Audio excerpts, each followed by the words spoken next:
Basi yule mwanafunzi ambaye Yesu alimpenda akamwambia Petro, ndiye Bwana. Ndugu zangu, habari hii ya Kristo kujidhihirisha au kujitokeza kwa mitume na wafuasi wake baada ya ufufuko, unaweza kusema ni tumaini jipya, unaweza kusema ni mwanzo mpya kwa maisha ya ufuasi wa mitume na wafuasi wa Kristo. Lakini katika tafakari yangu sio kwamba ni jambo jipya, isipokuwa kuwakumbusha ile ahadi walioiweka ya kuwa wafuasi. Waliweka ahadi ya kumfuata Kristo milele katika maisha yao. Wakaachana na kazi zao, na Kristo alimwambia Petro, nitakufanya kuwa mvuvi wa watu. Kwa hiyo Yesu anapojidhihirisha kwa mitume baada ya ufufuko wake, ni kuwakumbusha ile ahadi ya kuwa waaminifu, ya kuwa na matumaini katika kumfuata ama kumfuasa Kristo. Kwa nini Yesu ajidhihirishe baada ya ufufuko?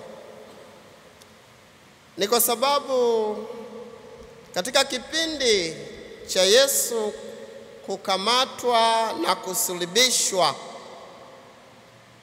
kilikuwa ni kipindi cha waliopoteza matumaini, waliopoteza mwelekeo. Kilikuwa ni kipindi ambacho wafuasi na mitume walikuwa kwenye hofu kubwa. Ndio maana tunaambiwa wakajifungia ndani kwa hofu ya Mayahudi. Manake sio Kristo tu, bali hata wao wafuasi walikuwa na hofu ya uhai wao, na wenyewe pia walikuwa na hofu ya kuuawa na Mayahudi. Na ndio katika hali ya namna hiyo, hawa mitume hawajui nini hasa wafanye. Na sasa wanajiuliza, nadhani kila mmoja anajiuliza, je, nirudi katika maisha yangu ya mwanzo?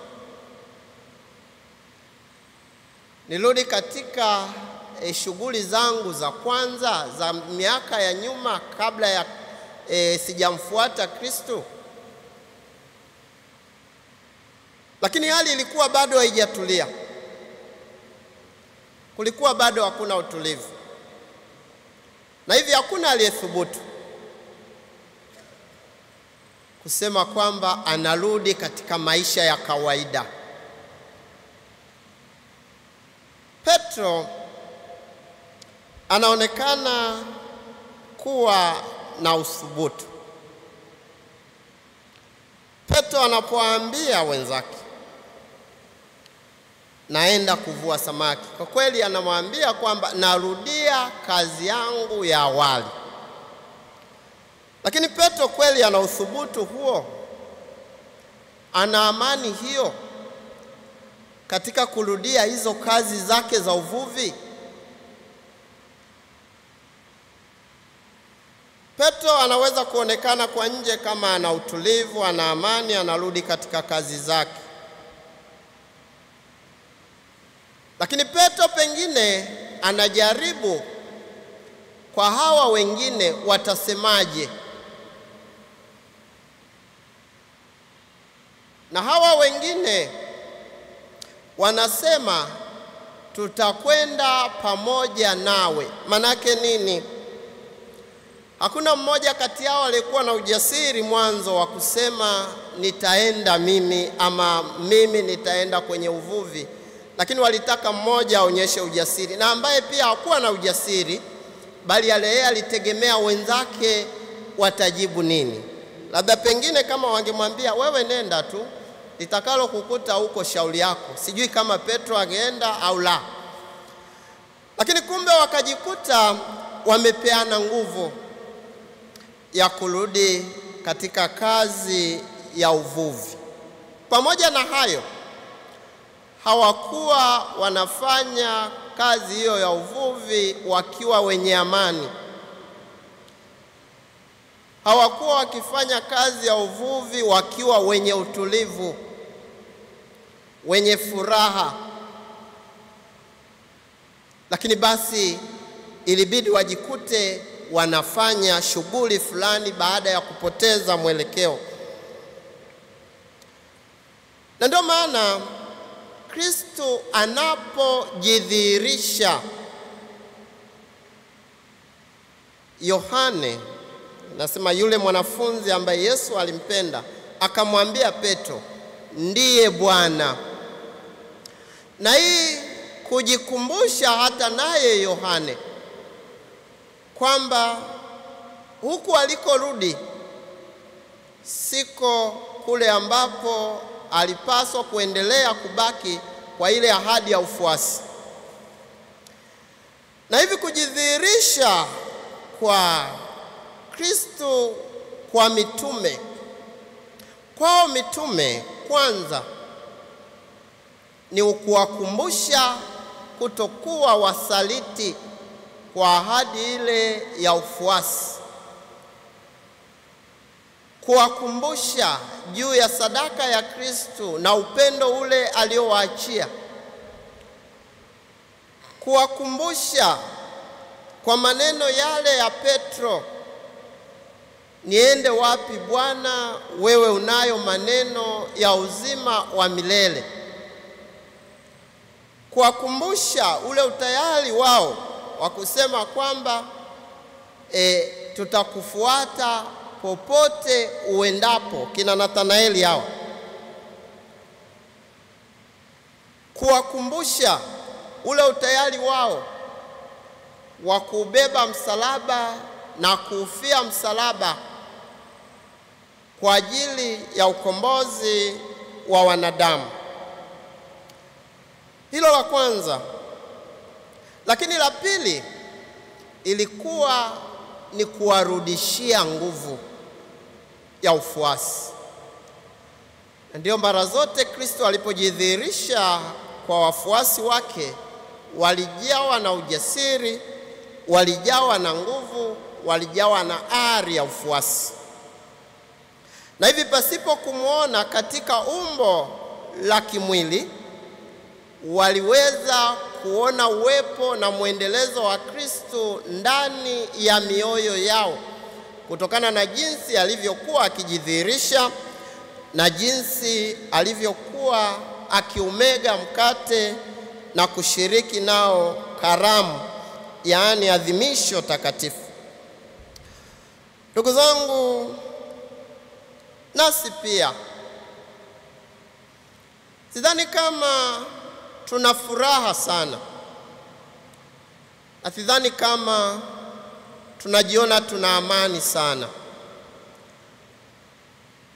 na sidhani kama katika kurudi katika shughuli zetu ni kana kwamba hakuna lililotokea, ni kana kwamba hakuna uharibifu, hakuna hofu, hakuna vifo, hakuna magonjwa, hakuna kupoteza watu, mali na amani na haki. Na katika hali hii tunahitaji Kristo ajidhihirishe kwetu, Kristo ni lazima ajidhihirishe, na hasa katika Ekaristi Takatifu, katika nafsi ya kila mmoja wetu, ili uweze kukumbuka ufuasi wako, ili uweze kukumbuka upendo wa Mwenyezi Mungu kwa njia ya mateso, kifo na ufufuko wa Bwana wetu Yesu Kristo,